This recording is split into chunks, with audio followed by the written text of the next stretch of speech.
అయితే ఢిల్లీలో దట్టమైన పొగ మంచుతో ప్రజలు మాత్రం తీవ్ర ఇబ్బందులకు గురవుతున్నారు. ఒకవైపు కాలుష్యం, మరోవైపు ఒక దట్టమైన పొగ మంచుతో పూర్తిగా నగరం నుంచి ప్రజలు కూడా ఇంట్లో నుంచి బయటికి రావాలంటే కూడా భయపడాల్సిన పరిస్థితి కూడా ఏర్పడింది. ఎందుకంటే పూర్తిగా ఈ యొక్క పొగ మంచుతో పాటు కాలుష్యం చాలామంది బయటకు వస్తే వాళ్ళు రోగాల బారిన పడుతున్న పరిస్థితి చూస్తున్నాము. ఎందుకంటే ఇప్పటికే శ్వాసకు సంబంధించిన ఈ యొక్క బాధలతో కూడా ప్రజలంతా కూడా బయటికి రాలేని పరిస్థితిలో ఉన్నారు.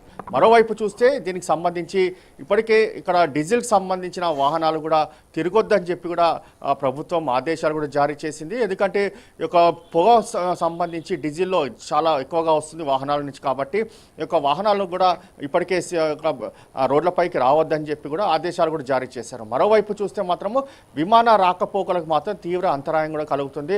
ఎందుకంటే ప్రధానమంత్రి మోడీ విదేశీ పర్యటన నేపథ్యంలో ఒక ఫ్లైట్ టేకాఫ్ మాత్రము ఉదయం 8:30 గంటలకు ఉంది. కానీ మాత్రము ఈ యొక్క పొగమంచు కారణంగా మాత్రం చాలా టేకాఫ్ ఆలస్యంగా అయింది. అయితే ఇప్పటికే దీనికి సంబంధించి ఢిల్లీలోని యొక్క పలు విమాన సర్వీసులు కూడా పూర్తిగా కొన్ని ఆలస్యంగా బయలుదేరాయి. మరోవైపు చూస్తే ఎప్పటికప్పుడు యొక్క ఆన్లైన్లో ఏ ఫ్లైట్ ఎప్పుడు దీనికి సంబంధించి వెళ్తుందనే దానిపైన కూడా క్లారిటీ ఇవ్వాలని చెప్పి కూడా విమానకు సంబంధించిన ఎయిర్ ఇండియా కావచ్చు, ఇతర సంబంధించిన ఎయిర్లైన్స్ అన్నిటికి కూడా ఇప్పటికే అధికారులు కూడా హెచ్చరికలు కూడా జారీ చేశారు. ప్రతి ఒక్క ప్రయాణికునికి ఎలాంటి అసౌకర్యం కలగకుండా వారికి కావాల్సిన సంబంధించిన డీటెయిల్స్ మాత్రము ఆన్లైన్లో ఉంచాలని చెప్పి కూడా విమానానికి సంబంధించిన అధిక ఎయిర్లైన్స్ కూడా పూర్తిగా ఆదేశాలు జారీ చేసింది.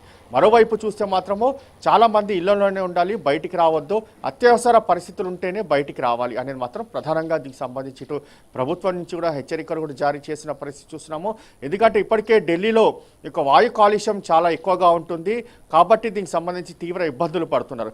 దానికి తోడు పొగమంచుతో పూర్తిగా దీనికి సంబంధించి ఒక వెజిటేబుల్ కూడా దీనికి సంబంధించి కూడా పూర్తిగా తక్కువైన నేపథ్యంలో ప్రజలు బయటకు వస్తే మాత్రం శ్వాసకు సంబంధించిన అనారోగ్య సమస్యలు వస్తాయని మాత్రం ప్రధానంగా మరోవైపు ఇటు డాక్టర్స్ కూడా చెప్తున్న పరిస్థితి చూస్తున్నాము. మొత్తానికి ఓవరాల్గా చూస్తే ఢిల్లీలో ఒకవైపు వాయు కాలుష్యం, మరోవైపు పొగమంచుతో ప్రజలు మాత్రం చాలా ఇబ్బందులకు కూడా గురి అవుతున్నారు.